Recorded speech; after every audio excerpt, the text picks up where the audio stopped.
साहेब काय रानात आलाय? होय आता जायचं बंडू, आता जायचं की रानात, आता घरला जायचं. मग हात दवाड झाल्यानंतर सिटीत येणार काय हो? येणार की आता माझं काय म्हणणं आहे, आता सिटी लगडचीच आपली शेती आहे. थोडी पिढ्यान पिढ्या चालत आल्यात. आता मला म्हणायचं आहे, काही लोकांचं दुटुप्पी धोरण आहे. तुला सांगतो आता त्या शक्तीपीठला विरोध करायला आल्यात.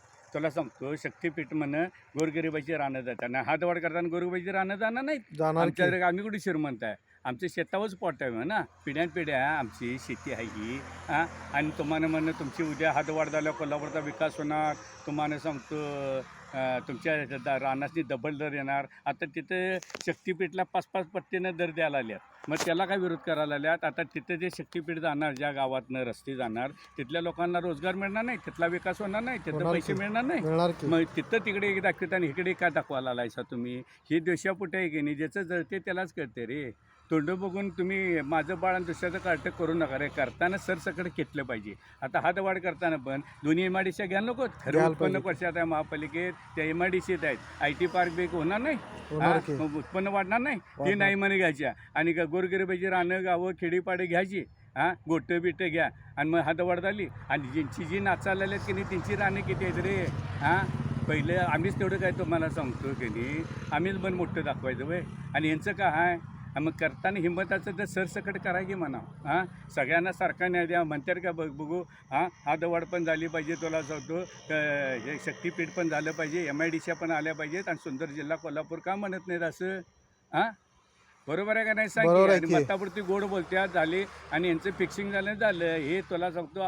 माझं तर स्पष्ट मत आहे, द्वेषापट्टी कुचकं राजकारण इथं चालू आहे, विरोधाला विरोध चालू आहे.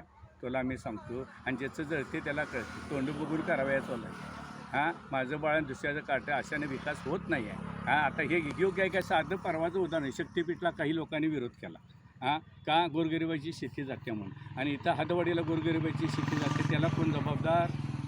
तिथं 2 पैसे मिळतात मग तिथं 5 पटीने द्यायला आल्यात की. तिथला विकास होणार नाही. कोल्हापूर शहराचा हातवाढ झाला विकास होणार आणि ती शक्तीपीठ झाल्यानंतर विकास होणार होणार नाही. की. तिथल्या आजूबाजूच्या गावातल्या लोकांना रोजगार बिजगार मिळणार नाही. मग हे कसं दिसते? हे प्रश्न योग्य दिसते का तुम्हाला सांग? हातवाढ करताना MIDC नको म्हणते प्रत्येकजण आपापली. मग कशाला सांगताय तुम्ही हातवाढ म्हणा? मग आमची राणे घेत्या म्हणून बोलतोय. आणि बोलायचा अधिकार आहे, बोलणार. काय भ्याचं काय त्यात? कायदा सर्वांना सारखा येईल. काय ह्याचनीच तोंड दिले, ह्याचनीच बोलायचं, हीच अभ्यास होय. आम्हाला एवढं म्हणायचं बघ, आमचं स्पष्ट बघा, करायचं तर सर्वांना सारखा न्याय सारखं करा, हेच माझं मत आहे. विजय साळुंखे सदा जैन माझा हातवाडीला पण विरोध नाही, शक्तीपीठला पण विरोध नाही. पण करताना सगळे एकत्र करा, नाही तर करायचं नाही. आता तुला सांगतो 15 वर्षापूर्वी प्राधिकरण दिले म्हणली, त्यावेळचे काही मोठी नेत्यांनी आश्वासनं दिली. प्राधिकरण का आजपर्यंत त्या प्राधिकरण नुसतं डिक्लेअर केलं झालं, मतं घेतली गेली, कोण विचारते? आणि त्यांचेच कार्यकर्ते थायक सगळी नाचत असतात. का म्हणत नाही तो?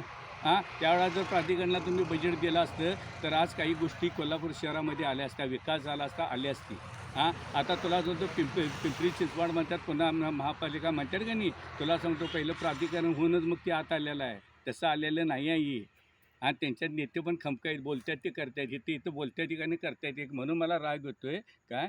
जय हिंद, जय महाराष्ट्र. विजय साळुंखे सरदार, कोल्हापूर.